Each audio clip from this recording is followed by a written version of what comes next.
name's Bruce. There is a predator in Finding Nemo that you never saw because it was disguised as a victim. You remember that iconic scene where Bruce, the great white shark, loses it at the smell of blood, right? It's the height of tension and drama. Wild instinct versus civility in a public, desperate fight for rehabilitation. The film sells us fear in giant teeth and sudden movements. It's an obvious, noisy, dramatic fear.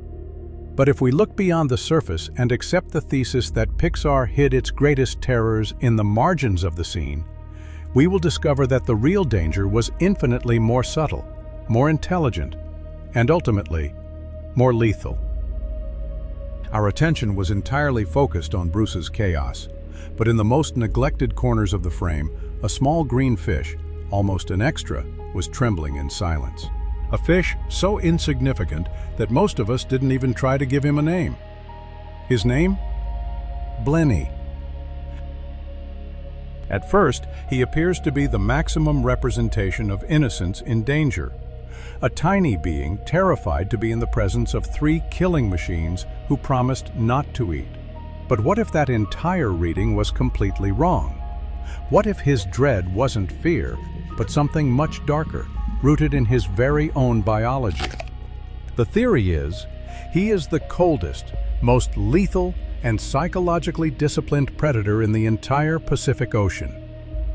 Prepare yourself, because the analysis of each of the following 3 pieces of evidence, combined with the biological context, will dismantle your perception of Finding Nemo. Marlin's journey was an encounter with pure killer instinct, hidden in a tiny body. The first and most crucial piece of this dark puzzle lies in the very nature of the scene and the philosophy behind the shark's rehabilitation. The fish are friends, not food meeting, is a mirror of the 12-step model, a support group for predators seeking to resist the addiction to meat. Bruce, Chum, and Anchor struggle openly, verbalizing their fears and temptations. Their battle is social. Now let's focus on Blenny. What is he doing? He is still, but his body betrays him. He is trembling convulsively, his eyes fixed on Marlin and Dory. The standard interpretation, the one Pixar wants you to have, is fear. But the theory suggests that this is not the tremor of fear, but rather the tremor of the purest and sharpest withdrawal, an uncontrollable physical and psychological crisis caused by the proximity of his drug, 2 helpless and delicious fish. Observe the contrast. Bruce, when he smells the blood, becomes a hysterical beast, screaming and losing control in a public and dramatic way. His struggle is emotional and disorganized. Blenny, on the other hand, demonstrates a terrifying containment. He manages to hold his position, but the effort to resist his impulse is so immense that his body enters a collapsing tremble. This suggests a willpower or a strategic discipline that is absent in Bruce. Blenny is the addict who internalizes the monster, knowing that a chaotic attack would result in his own demise. He silently fights the addiction that would lead him to ruin, but his eyes, fixed and disturbed, reveal the primal desire. Deeper into the character's psychology, Blenny doesn't have the luxury of brutality. If he attacked, he would be immediately overpowered by the recovering sharks. Therefore, Blenny's trembling is a dual defense mechanism. He plays the helpless victim so as not to be attacked by the rehabilitation group, and, at the same time, he struggles not to give in to the impulse that could cost him his life. He is a thoughtful observer, a strategist. While Bruce thinks with his stomach, Blenny thinks with his head, waiting for the exact moment, the exact place, and the right target. To understand the depth of this terror, we need to look at real life. The blenny species, Blennyidae, is vast and full of surprises. While many are herbivores or detritivores, like the popular lawnmower blenny, others are fierce predators and, surprisingly, highly venomous. There are species known as the fang blenny, small fish that possess large, venomous teeth, used to bite and inject a substance that causes a drop in blood pressure in larger predators, allowing them to escape. This is not a harmless fish. It is a creature that, in its miniaturization, has developed chemical and biological weapons to survive.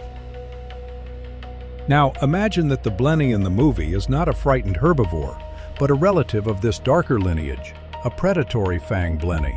His tiny size makes him the master of ambush. In nature, small venomous predators are often the most efficient.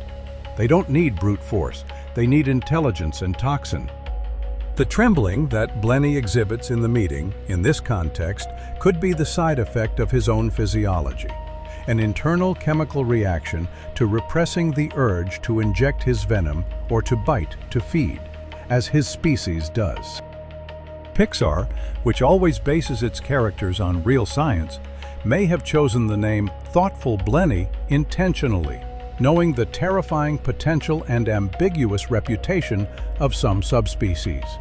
He is the perfect representation of the danger that hides in plain sight, masked by the fragility of his appearance.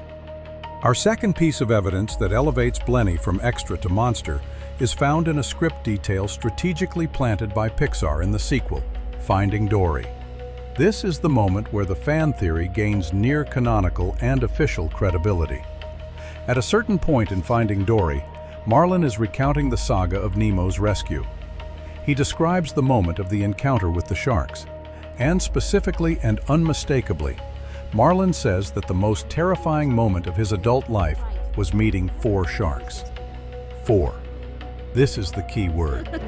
Anyway, I would say the scariest moment of the trip was the 4 sharks. Wait, I thought there were 3 sharks. No, there were definitely 4. But last time you told it there were 3. Son, which one of us traveled across the entire... The only logical conclusion that satisfies this numerical discrepancy is that, in Marlin's deeply traumatized mind, blenny was categorized not as a frightened fish. In the heat of the moment, faced with the bulging eyes and the uncontrollable trembling, Marlin sensed the intensity of blenny's predatory desire. All that we have discussed so far, although convincing and deeply founded, is still a theory. But the final proof, the moment that removes any doubt about blenny's true nature and seals his destiny as a monster, is hidden in the scene that almost no one has the patience to watch. The post-credits scene of Finding Nemo. The scene shifts to the abyssal depths, an environment of absolute terror, where Marlin and Dory had their encounter with the terrifying anglerfish. The anglerfish is the definitive predator of the darkness. With its serrated teeth and its bioluminescent lure, it is the symbol of the deep sea's relentless threat. In the scene, the anglerfish is swimming. Suddenly, it notices a light. It charges towards the lure, but this time, the light is gone. What happens next is shocking and swift. The anglerfish is swallowed, not in pieces, not in a fight among equals, but in a single violent sucking motion, as if it had been vacuumed up by an invisible predator. The giant predator is instantly eliminated. The blenny theory is more than just a fan curiosity. It is a brilliant analysis of how terror and danger can manifest in subtle ways, transforming the film into a dark parable about unmanifested danger. The true predator is not the one who announces its threat, Bruce, but the one who disguises it, Blenny. His story, told in the corners of the screen and in the final credits, is a final warning from Pixar. Always look at the corners of the frame. The ocean is vast, but the most lethal monsters are those that disguise themselves as victims. So, had you ever noticed Blenny? Are you going to watch the movie again just because of him? Let us know in the comments. Give us a like if you agree that the little green fish is the true villain of Finding Nemo, and subscribe for more theories that will blow your mind.